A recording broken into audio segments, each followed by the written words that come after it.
خداوند کے زندہ پاک کلام میں سے پہلا سیموئیل اس کا 23 باب۔ داؤد کیلا شہر کو بچاتا ہے۔ اور انہوں نے داؤد کو خبر دی کہ دیکھ، فلسطی کیلا سے لڑ رہے ہیں اور کھلیانوں کو لوٹ رہے ہیں۔ تب داؤد نے خداوند سے پوچھا کہ کیا میں جاؤں اور ان فلسطیوں کو ماروں؟ خداوند نے داؤد کو فرمایا، جا، فلسطیوں کو مار اور کیلا کو بچا۔ اور داؤد کے لوگوں نے اس سے کہا کہ دیکھ، ہم تو یہیں یہودا میں ڈرتے ہیں، پس ہم کیلا کو جا کر فلسطی لشکروں کا سامنا کریں تو کتنا زیادہ نہ ڈر لگے گا۔ تب داؤد نے خداوند سے پھر سوال کیا۔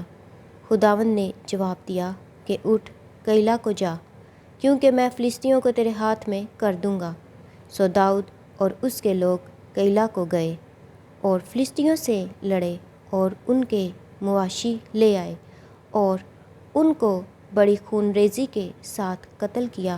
یوں داؤد نے کیلیوں کو بچایا۔ جب اخیملک کا بیٹا ابیاتر داؤد کے پاس کیلا کو بھاگا تو اس کے ہاتھ میں ایک افود تھا جسے وہ ساتھ لے گیا تھا، اور ساؤل کو خبر ہوئی کہ داؤد کیلا میں آیا ہے۔ سو ساؤل کہنے لگا کہ خدا نے اسے میرے ہاتھ میں کر دیا، کیونکہ وہ جو ایسے شہر میں گھسا ہے جس میں پھاٹک اور اڑبنگے ہیں تو قید ہو گیا ہے۔ اور ساؤل نے جنگ کے لیے اپنے سارے لشکر کو بلا لیا تاکہ کیلا میں جا کر داؤد اور اس کے لوگوں کو گھیر لے۔ اور داؤد کو معلوم ہو گیا کہ ساؤل اس کے خلاف بدی کی تدبیریں کر رہا ہے۔ سو اس نے ابیاتر کاہن سے کہا کہ افود یہاں لے آ۔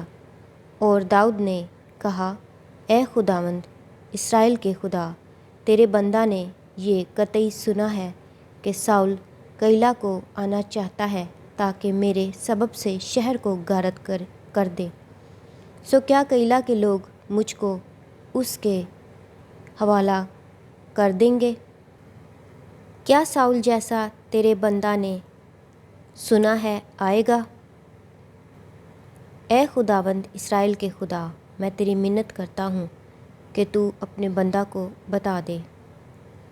خداوند نے کہا، وہ آئے گا۔ تب داؤد نے کہا کہ کیا کیلا کے لوگ مجھے اور میرے لوگوں کو ساؤل کے حوالہ کر دیں گے؟ خداوند نے کہا، وہ تجھے حوالہ کر دیں گے۔ تب داؤد اور اس کے لوگ جو قریباً 600 تھے اٹھ کر کیلا سے نکل گئے اور جہاں کہیں جا سکے چل دیے۔ اور ساؤل کو خبر ملی کہ داؤد کیلا سے نکل گیا، پس وہ جانے سے باز رہا۔ داؤد کوہستانی ملک میں۔ اور داؤد نے بیابان کے قلعوں میں سکونت کی اور دشت زیف کے کوہستانی ملک میں رہا، اور ساؤل ہر روز اس کی تلاش میں رہا، پر خدا نے اس کو اس کے ہاتھ میں حوالہ نہ کیا۔ اور داؤد نے دیکھا کہ ساؤل اس کی جان لینے کو نکلا ہے۔ اس وقت داؤد دشت زیف کے بن میں تھا، اور ساؤل کا بیٹا یونتن اٹھ کر داؤد کے پاس بن میں گیا اور خدا میں اس کا ہاتھ مضبوط کیا۔ اس نے اس سے کہا، تو مت ڈر، کیونکہ تو میرے باپ ساؤل کے ہاتھ میں نہیں پڑے گا، اور تو اسرائیل کا بادشاہ ہوگا، اور میں تجھ سے اور دوسرے درجہ پر ہوں گا۔ یہ میرے باپ ساؤل کو بھی معلوم ہے۔ اور ان دونوں نے خداوند کے آگے عہد و پیمان کیا، اور داؤد بن میں ٹھہرا رہا اور یونتن اپنے گھر کو گیا۔ تب زیف کے لوگ جبہ میں ساؤل کے پاس جا کر کہنے لگے، کیا داؤد ہمارے درمیان کوہ حکیلا کے بن کے قلعوں میں دشت کے جنوب کی طرف چھپا نہیں ہے؟ سو اب اے بادشاہ، تیرے دل کو جو بڑی آرزو آنے کی ہے اس کے مطابق آ، اور اس کو بادشاہ کے ہاتھ میں حوالہ کرنا ہمارا ذمہ رہا۔ تب ساؤل نے کہا، خداوند کی طرف سے تم مبارک ہو کیونکہ تم نے مجھ پر رحم کیا۔ سو اب ذرا جا کر سب کچھ اور پکا کر لو اور اس کی جگہ کو دیکھ کر جان لو کہ اس کا ٹھکانہ کہاں ہے اور کس نے اسے وہاں دیکھا ہے، کیونکہ مجھ سے کہا گیا ہے کہ وہ بڑی چالاکی سے کام کرتا ہے۔ سو تم دیکھ بھال کر جہاں جہاں وہ چھپا کرتا ہے ان ٹھکانوں کا پتہ لگا کر ضرور میرے پاس پھر آؤ اور میں تمہارے ساتھ چلوں گا، اور اگر وہ اس ملک میں کہیں بھی ہو تو میں اسے یہودا کے ہزاروں ہزار میں سے ڈھونڈ نکالوں گا۔ سو وہ اٹھے اور ساؤل سے پیشتر زیف کو گئے، لیکن داؤد اور اس کے لوگ معون کے بیابان میں تھے جو دشت کے جنوب کی طرف میدان میں تھا، اور ساؤل اور اس کے لوگ اس کی تلاش میں نکلے اور داؤد کو خبر پہنچی۔